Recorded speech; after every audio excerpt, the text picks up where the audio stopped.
Hello, what's up? Ako nga pala si Dard Necro.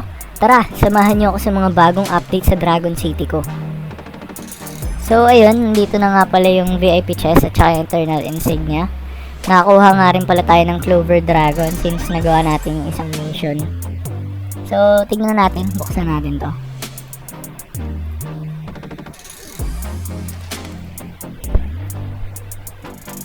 Ayun, so nakakuha tayo ng Fiend Dragon. Search muna natin. So legendary pala to. Search natin kung ano yung mga elements ng Fiend Dragon. So maganda rin, no? Meron siyang dark, tapos ice, metal, tapos electric elements. So yun nga pala, ang kinagandahan dito, match na natin yung bago nating Aztec. Kung maalala nyo nakaraan, nag-breed tayo ng Terra at saka Flame. So Aztec agad yung kinalabasan, which is rare. So maganda to. Hatch na natin siya. Yan. Meron na tayong bagong Aztec. Ito muna. Feed muna natin siya.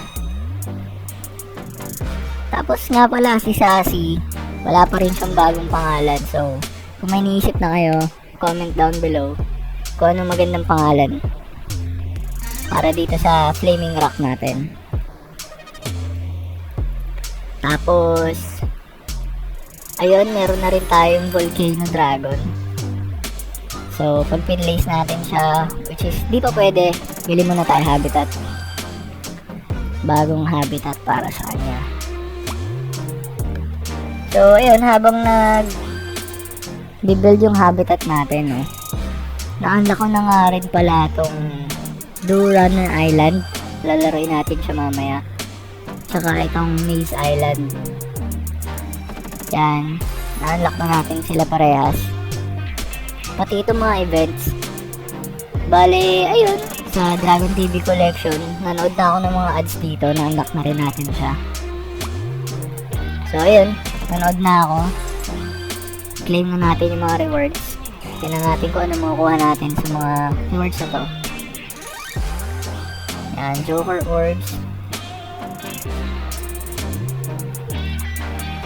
Saka Essence, Trade Essence. So ito yung mga pwedeng makuha na rewards. May food, mga Joker Orbs, mga Trade Essence, tapos ayun, Legendary tsaka Heroic Joker Orbs. So meron din dito mga Orbs din, saka mga Dragon Orbs. Dito naman pwede tayo makakuha ng mga Legendary at saka isang Heroic. So ayun, hatch na natin yung Volcano Dragon natin. Ayun. Okay, so feed na natin siya, si Fernando. Kung may maisipan kayo mga pangalan sa mga dragons natin, comment lang kayo.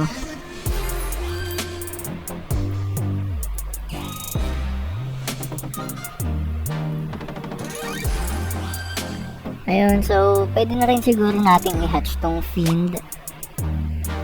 So 2 days pala to. Then lagay na rin natin yung Clover. So matagal-tagal din sila mag-hatch. Laruin na muna natin yung Runner Island natin. So dito, meron naman tutorial dito pag pinindot nyo yung question mark. Ayan, so idadrag nyo lang, tapos click nyo lang para tumalon. Ayun, start na tayo.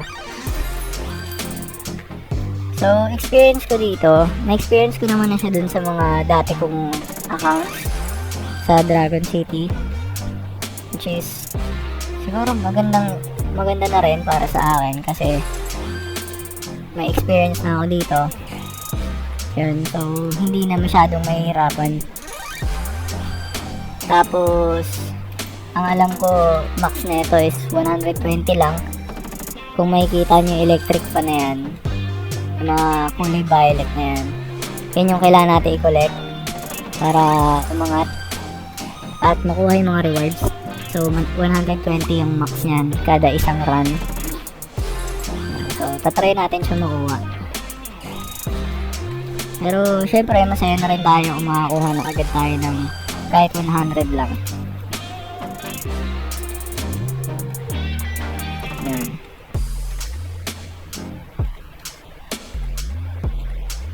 So, medyo naglalag na siya, no?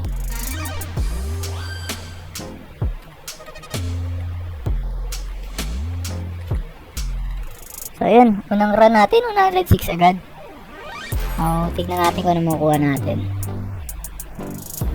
Ayan, so nakakuha tayo 5 gems. Ito double rewards ko, pero skip na lang natin dun sa makuha na yung reward. So, ayan, nakuha na natin yung 10 gems. Laro pa tayo ng 2 beses. Bale, sa experience ko, no, okay na rin yung makakuha ka ng 100 on average yun, na kada run mo mga 100 ka or 100 plus.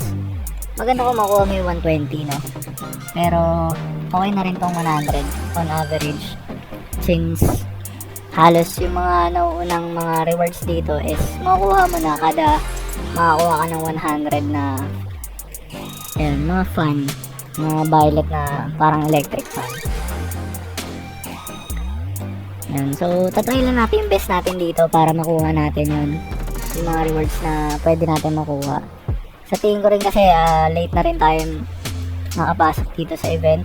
Kasi ilang oras na lang matatapos na rin to mamaya. So, hindi na natin siya makukumpleto. Pero, makakuha pa rin naman tayo ng mga rewards. Yan. So, nauntog na on average na 103 naman tayo. So, makukuha ulit tayo yung reward. Do-double ko rin to para makukuha. Skip na lang. So, ayun. Pwede na natin i-claim yung ating mystery food box. So, dalawa to. Tignan natin kung anong laman. Una, 9,000. Malaking tulong na rin yung 9,000 food. Itong early game. Yun. So, 28,000 yung next. Try na rin natin makuha to. Yung maze coins para dun sa isang event kanina pinakita ko. So, try na natin din siya makuha. So, ayun nga pala, yung maliban dito sa mga fun, pwede rin kayo makakuha ng iba't ibang rewards dito. Gaya yan, food, orbs, mga tokens, pang-upgrade yan ng habitat, tas mga golden.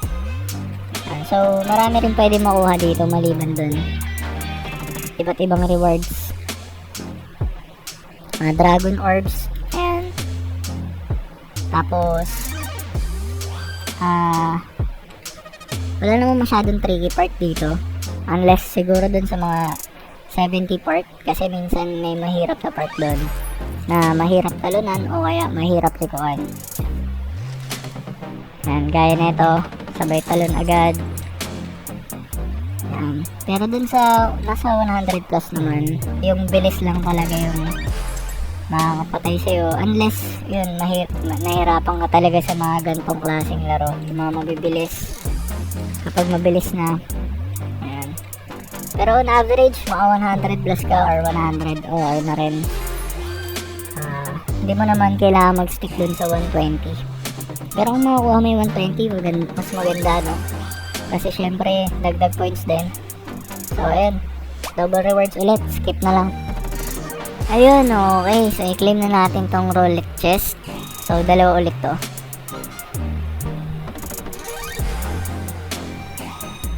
$200.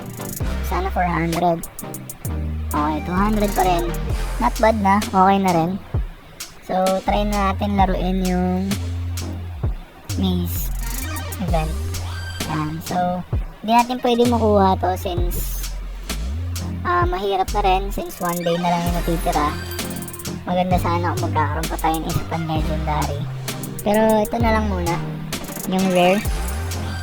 Since nasimulan ko na rin siya, tapos 3 elements na rin, Fortune Dragon. So, magagamit pa rin natin to. So, ayun nga pala, i-open na natin to, pero siguro isi-skip ko na lang dun sa mga parts na makukuha na natin yung iba't ibang rewards.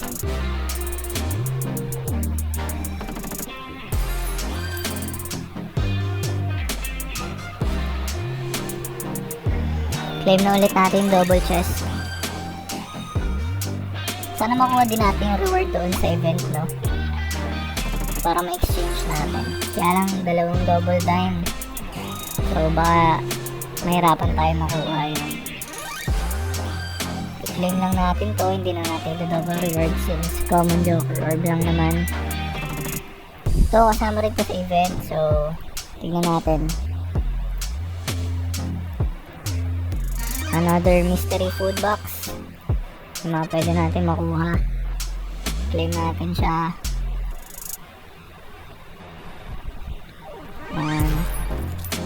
So another double chest. Sana makuha na natin yung gusto natin. Ayan, ether stack. So makuha na natin isang in-game event item. In-game event reward. So yun, unlock na natin yung Ember Scale. Pwede rin natin siya makuha actually. Ember Scale. Mas maganda siguro siyang makuha. Another duo charge. So skip na lang ulit natin dun sa mga makukuha na natin rewards.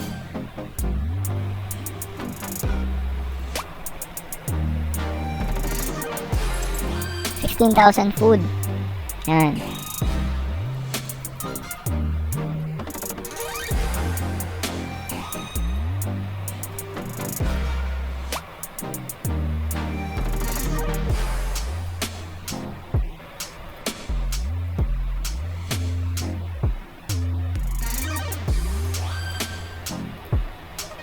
Okay, so doon na nagtatapos, no? Since wala pa tayong maze coin ulit, magko-collecta pa ulit tayo. May 1 day pa naman, so tingin ko doable naman. Pero siguro yung rare yung pinaka-doable as of now.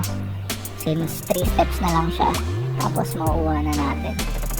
So ayun, tingnan natin event item. Yan, so may nakuha tayong lucky perk chest tsaka trade essence. Tingnan natin kung ano nakuha natin.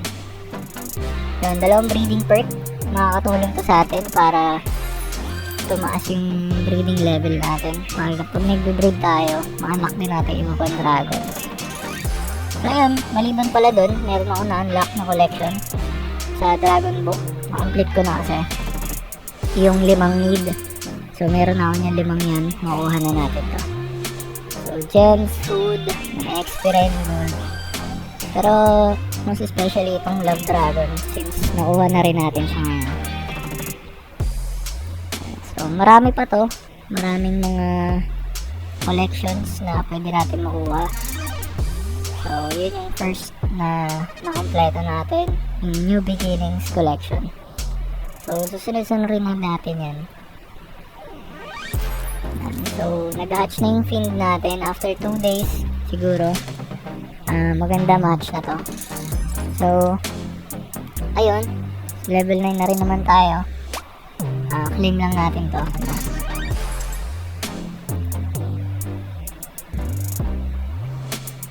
Yan. So ayun, sa tingin ko nagawa na natin lahat ng mga kailangan natin gawin sa ngayon. Kung nag-enjoy kayo, please subscribe and follow for more. Please like the video as well. Comment lang kayo kung ano mga gusto yung pangalan sa mga dragons natin. Ayun lang. Thank you for watching. Bye.